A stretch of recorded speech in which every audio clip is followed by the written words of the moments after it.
Portanto, agora nenhuma condenação há para os que estão em Cristo Jesus, que não andam segundo a carne, mas segundo o Espírito.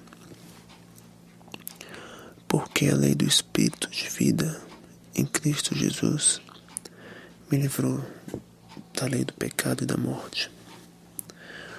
Porquanto o que era impossível à lei, visto como estava enferma pela carne, Deus, enviando o seu Filho em semelhança da carne e do pecado, pelo pecado condenou o pecado na carne, para que a justiça da lei se cumprisse em nós, que não andamos segundo a carne, mas segundo o Espírito.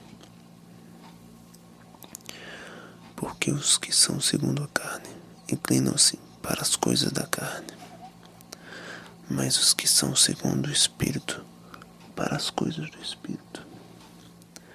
Porque a inclinação da carne é morte, mas a inclinação do Espírito é vida e paz. Porquanto a inclinação da carne é inimizade contra Deus, pois não é sujeita à lei de Deus, nem em verdade o pode ser. Portanto, os que estão na carne não podem agradar a Deus. Vós, porém, não estáis na carne, mas no Espírito, se é que o Espírito de Deus habita em vós. Mas se alguém não tem o Espírito de Cristo, esse tal não é dele. E se Cristo está em vós, o corpo, na verdade, está morto por causa do pecado, mas o Espírito vive por causa da justiça. E se o Espírito daquele que dentre os mortos ressuscitou a Jesus habita em vós, aquele que dentre os mortos ressuscitou a Cristo também vivificará os vossos corpos mortais pelo seu Espírito que em vós habita. De maneira que, irmãos, somos devedores, não à carne, para viver segundo a carne. Porque se viverdes segundo a carne, morrereis. Mas se pelo Espírito mortificardes as obras do corpo, vivereis. Porque todos os que são guiados pelo Espírito de Deus, esses são filhos de Deus. Porque não recebestes o espírito da escravidão, para outra vez estardes em temor, mas recebestes o espírito de adoção de filhos, pelo qual clamamos, Abba, Pai. O mesmo Espírito testifica com o nosso Espírito que somos filhos de Deus. E se nós somos filhos, somos logo herdeiros, também herdeiros de Deus e co-herdeiros de Cristo.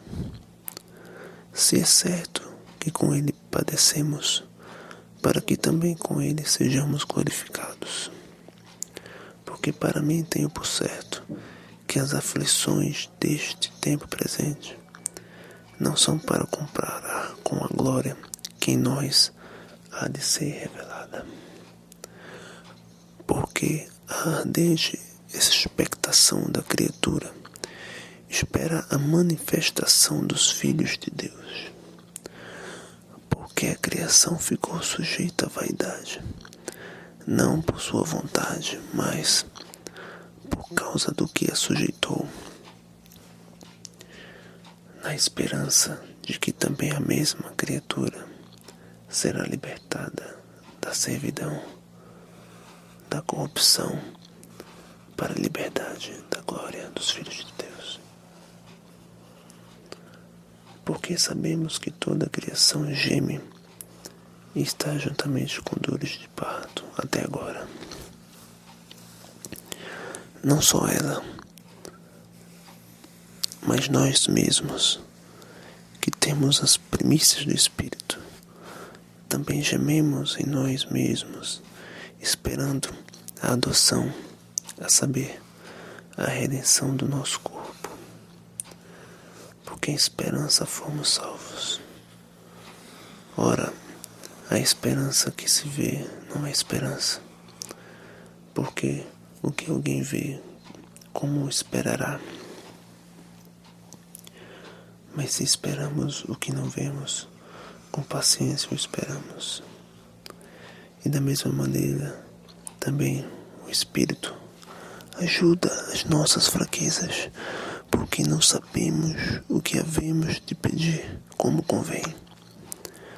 Mas o mesmo Espírito intercede por nós, com gemidos inexprimíveis. E aquele que examina os corações sabe qual é a intenção do Espírito. E é Ele que, segundo Deus, intercede pelos santos.